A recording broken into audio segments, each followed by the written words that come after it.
The three-day search for Kent Jacobs has ended without investigators finding him. The Cumberland County man disappeared in March of 2002. The sheriff's office received a tip he might be buried in a lot off Jackson Street in Hope Mills.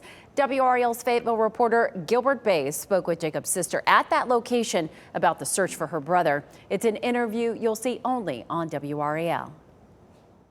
Well, I tried to get the search warrant for this investigation, but it has been sealed. What I do know is there used to be a house right on this location, and that's the reason investigators decided to dig right next door.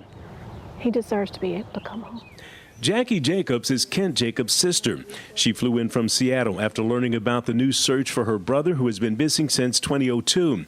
She's very familiar with the house that once stood at 5437 Jackson Street here in Hope Mills. He might have been seen here last on that day? Yeah, I think that the information that law enforcement received gave them obviously enough reason to want to come out here and do the amount of work that they did. Investigators used ground-penetrating radar from NC State University. It's a non-destructive way to see what's underground.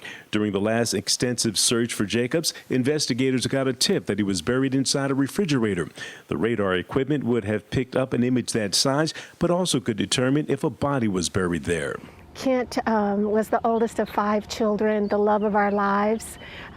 He was born with special needs, so a very special human being.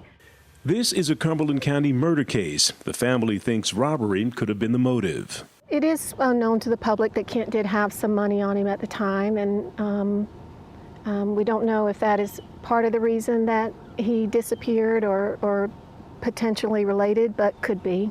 This latest search ends in disappointment for a family that has been grieving for more than 2 decades. How's Mom doing? Thank you for asking about Mama. I think she's doing as well as can be expected after 20 years of going to bed every night not knowing where her son is. So investigators searched this field for 3 days and came up empty-handed. But the family is not giving up hope. At some point, they will find Kent Jacobs and bring some closure to this case. In Cumberland County, Gilbert Bays, WRAL News.